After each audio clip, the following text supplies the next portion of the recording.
Bruno Retailleau, bonjour. Bonjour. On vient donc d'apprendre, et vous avez entendu le journal L'Europe 1 avec moi tout à l'heure, que 11 personnes ont été interpellées dans la région parisienne dans l'enquête sur les attentats de la semaine dernière à Paris. Ça continue.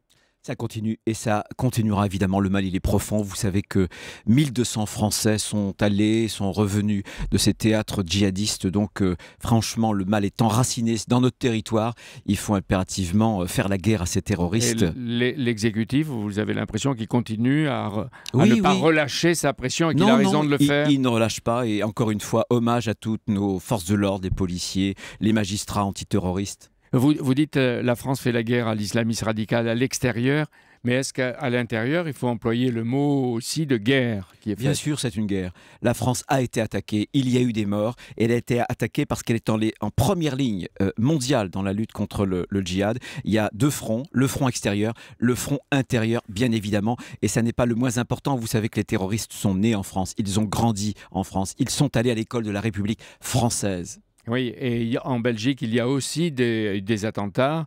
Et le Premier ministre belge, Charles Michel, devait être avec nous. Il est enfermé depuis l'aube, m'a-t-il dit, dans une réunion opérationnelle de sécurité. Il interviendra bientôt sur Europe 1. La Belgique est inquiète, son gouvernement aussi. Mais est-ce que vous avez l'impression, Bruno Retailleau, que dans chaque pays européen, aujourd'hui, l'islamisme radical passe à l'offensive, comme s'il y avait un programme de Daesh ou d'Al-Qaïda contre l'Europe?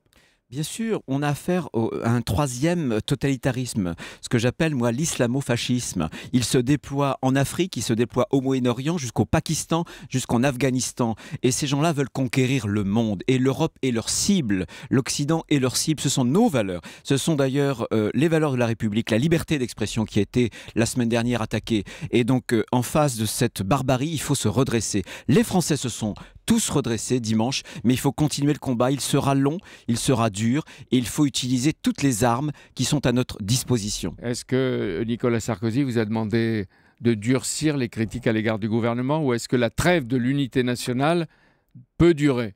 Non, va durer? Non, j'ai eu Nicolas Sarkozy très régulièrement. Je peux vous assurer que tout de suite, il nous a réunis pour indiquer que pour lui, l'unité nationale s'imposait. Et je crois qu'il est toujours dans cet état d'esprit. En revanche, la démocratie, c'est en même temps le débat politique. Et on doit la vérité aux Français. On doit les protéger avec un arsenal qui doit être réévalué avec beaucoup de fermeté. Alors...